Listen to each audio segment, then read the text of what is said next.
I hope to finish up about karma today.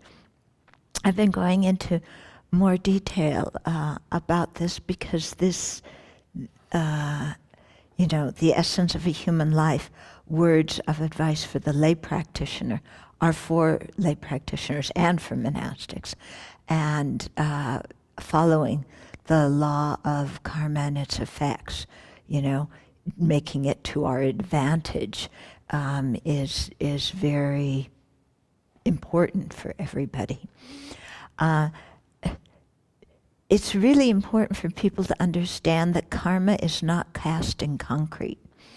I received an email from someone today saying that, she thought our death was already predetermined by the karma, that we've created. And then that makes her feel really strange.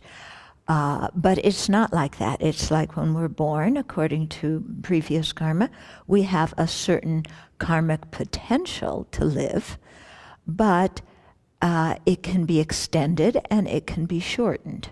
Okay, it's shortened if we, create the conditions so that a very heavy negative karma that we created in the past ripens. That can cut short the karmic, predisposition to live a certain length. But also if we practice well, if we create a lot of merit so that we can have good food, that we can receive the medicine that we need, and so on, then that can also be lengthened. Or if we do the white Tara practice, or the medicine Buddha practice, it can lengthen our lifespan. So we shouldn't think of our lifespan as cast in concrete, and we shouldn't think of karma in general as cast in concrete. Okay? Karma simply, it's just an action that leaves an energy trace that bears a result.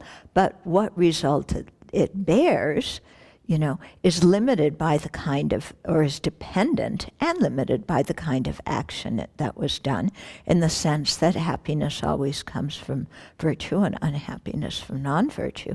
However, there's many other conditions that need to be present to make that karma ripen, and depending what those conditions are, the result can vary considerably. So that's why, for example, when somebody dies and is in the bardo, we do prayers for them, or we do virtuous actions and dedicate for them, because that can, maybe they had the karma to be reborn as a person in an impoverished place, but by dedicating the karma to them, the merit to them, we're able to transform that karma somehow, so that instead of being born in an impoverished place, they're born in a place where they have enough to eat, And this could be due to some other, not a change in the maturation result. They still would be born in the same realm, but it would be a change in the cooperative conditions of that life. Yeah, so there's a lot of flexibility in things that go on with, with karma. They say only the Buddha can explain this in great detail. I cannot. Yeah. So, but I do know that things change, and you can look at it in any kind of life situation that, we may have a very strong energy going in a certain direction, but at a certain point, if we change the way we're thinking, that can change the momentum of the direction we were going in. Yeah. So that's why we should constantly, try to purify and to create merit, because it influences present life and it influences future lives. Yeah. So we have too much this idea from Christianity that things are predetermined, and it's not like that. Yeah. So, So then what I really wanted to talk about today was purification, which everybody's heard me talk about before, probably, but to the extent that you do it, I don't know. So it's important to purify with the 4 opponent powers. We create negative karma every day, so we should do some purification every day. Yeah, and so chief of the 4 is to have regret for what we've done. We don't need to wait until the evening to regret non-virtues that we've seen ourselves do during the day, in the same way that we don't need to wait until posada to tell somebody else of a precept where there's been an infraction. We can tell somebody right away. It's better to, yeah. But as soon as you have some regret, as soon as you've noticed that, generate that kind of regret for it. And as I have said so many times, regret is not guilt. So banish guilt. Yeah, because guilt only keeps us trapped in a cycle of I'm so awful and does nothing whatsoever to purify the karma. Even though we have this very strange sense that if we feel guilty and miserable, that somehow our misery atones for the negative karma we've created. It does not. Okay, so feeling miserable due to guilt and berating ourselves is of absolutely no benefit whatsoever. It's better to regret the negativity, change our attitude towards whoever it was that we created the negativity with respect to. We do that by taking refuge in the holy beings and generating bodhicitta, which wants to benefit the ordinary beings. We have some determination not to repeat the action again. This is the one, sometimes we regret doing the action, but we don't really have so much determination not to do it again. Yeah?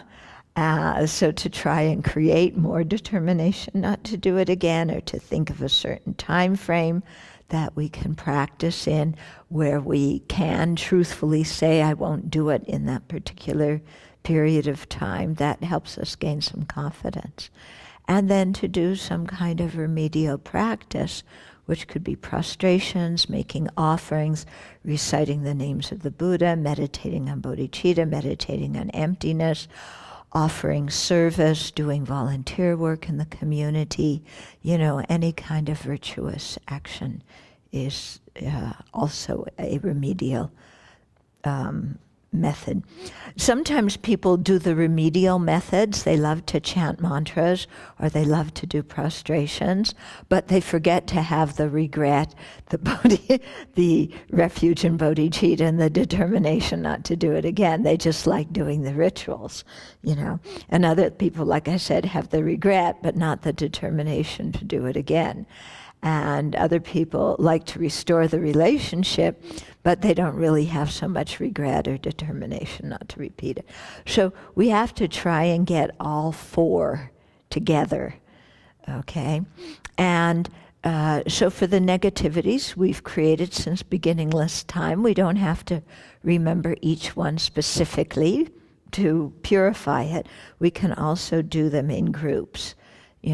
So whatever harsh words I have used, whatever lies I have told, whatever ways I have distorted the Dharma to other people, we can do whole categories of things like that and regret them and have a determination not to repeat them. Yeah. And then, of course, things that we do in this life that we can vividly remember, then doing the 4 opponent powers is very good psychologically to help free us from that, so that we don't just sit there and feel heavy and, fall into some kind of guilt trip, which is really, really useless. Okay? Yes?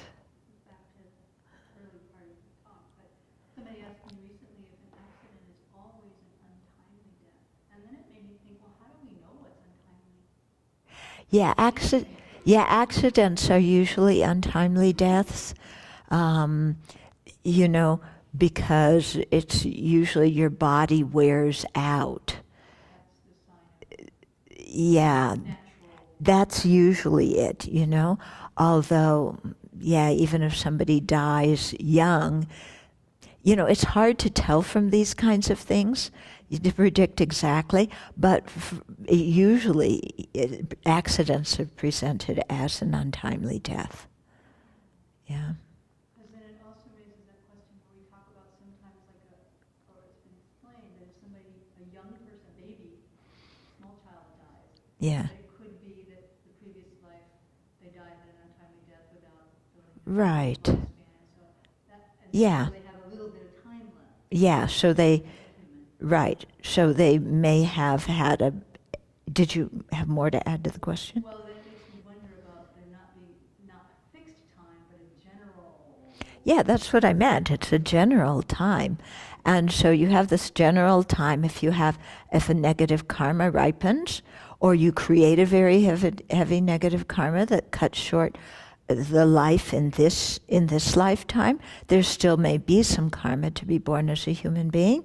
So you may be born as a human being, but then die at birth, or die before birth, or die as a baby, something like that. Now, how to tell whether that baby died because it was just a little bit of karma remaining, or because it was the ripening of some heavy negative karma, that's the kind of thing you have to ask the Buddha. Okay? But it usually seems like just when, like if a child is born with a lot of illness and in a certain way with it, they're not going to live for long from the beginning, that's a different situation than the child's healthy and then some accident kills them. Yeah? Okay. Anything? I spoke with him about it briefly, but there was a self-assistant in my group, and There was yeah. Mm-hmm. student from SAFE, and he was convinced that most of our actions are negative. But she said, yeah, she knows him, and he's putting himself kind of down. He's pushing himself too much, and but I was thinking, okay, what is his thinking here? Why does he think all his actions are mostly negative? Okay. So sometimes people get this idea that most of their actions are negative. So where do we get that idea from? It could be in two things. Sometimes the way they teach about karma is they speak really strongly about negative actions and how difficult it is to create positive actions, to have a precious human life. So that sometimes gives you the feeling, because they say a precious human life attained this once. Of course, it's not this once, but they say this once as a way to emphasize that it's difficult to create all the karma to have that. So this may give some people the idea that most of their actions are negative. But that said, in the context of precious human life, in order to emphasize to us that this is a precious opportunity and not take it for granted. And it's also said to us so that we don't become complacent and relaxed, but really exert ourselves to learn about karma and to follow the observation of karma and its effects. Another reason somebody may think all their actions are negative is because their habitual train of mind is to put themselves down consistently and never allow themselves to rejoice at their own merit, to rejoice at their talents. Their self-image, they're stuck in some negative self-image that, everything I do is negative, which is total, complete rubbish, And so that person has to break through and discard that negative self-image, in order to understand karma in a correct way, not in a way that just conforms to, well, yeah, sure, everything I do is wrong. Okay? Mm-hmm. I think, too, the idea about original sin. Yeah, that's another thing. Yeah. And so people who grew up in another faith, let's say, and learned about original sin when they were kids, they import that into Buddhism and have this feeling of, I have original sin, all this negativity stacked up since beginningless time, and so again, I'm just acting out and embellishing on the sins I've already created some more. And so, but that all feeds into this whole negative self-image, which, does not come from Buddhism. And I've seen time and time again, this is such a huge impediment for people from the West, and it's very important that people deal with this in their practice.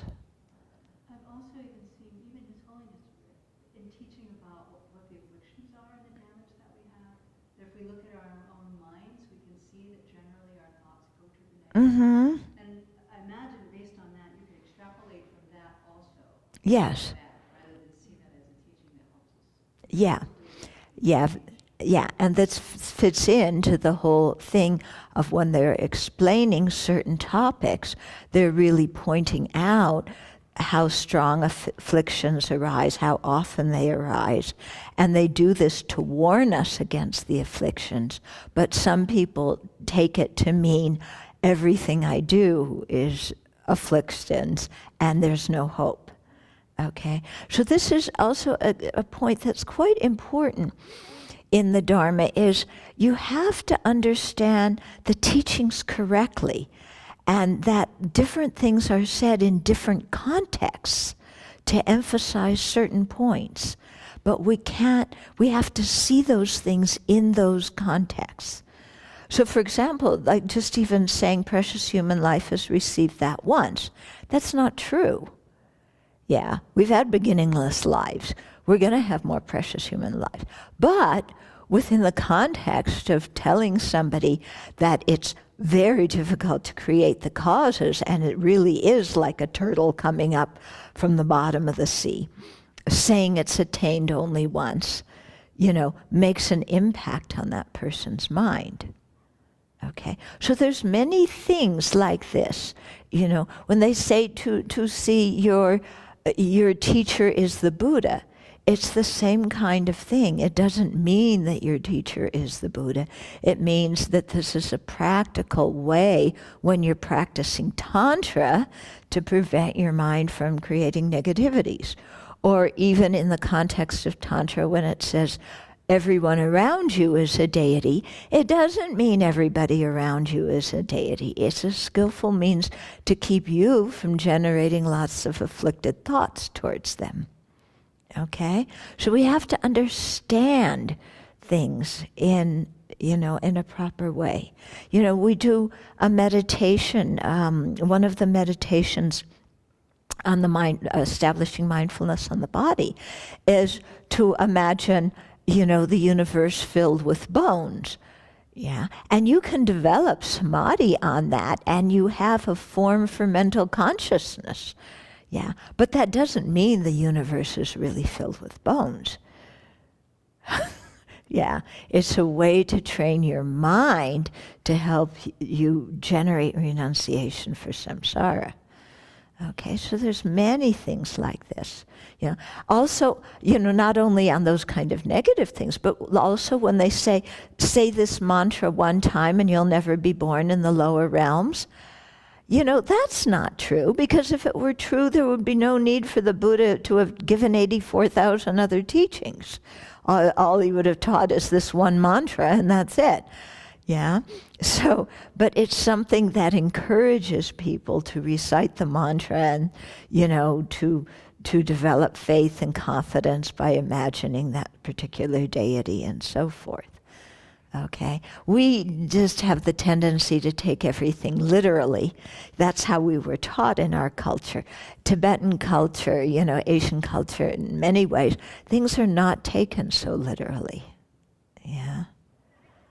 Yeah. I mean, I even noticed this, my simple example of when I first went to Singapore, and I was in my mode of taking everything literally, and I was walking down one side of the street with somebody, and my friend, this other nun, said, shall we go to the other side of the street? And, I took it as a question. that I could say yes or no to. But for her, she was already crossing over. It wasn't a question, it was a statement. Okay, this is the way it is. Shall we cross the street means let's go across the street. Okay, so, it's just different ways of understanding things according to cultures. Okay. Also, the definition of what lying is in Tibetan culture and Chinese culture is very different than a Western definition of lying. Very different. Yeah, you understand what I mean. Yeah, in Asian culture, you can do all the excuses you want, all the little white lies you want. They're not considered lies. They're considered saving face and being kind to the other person. To us, they're considered lies. Yeah? So we have to understand things differently according to the context.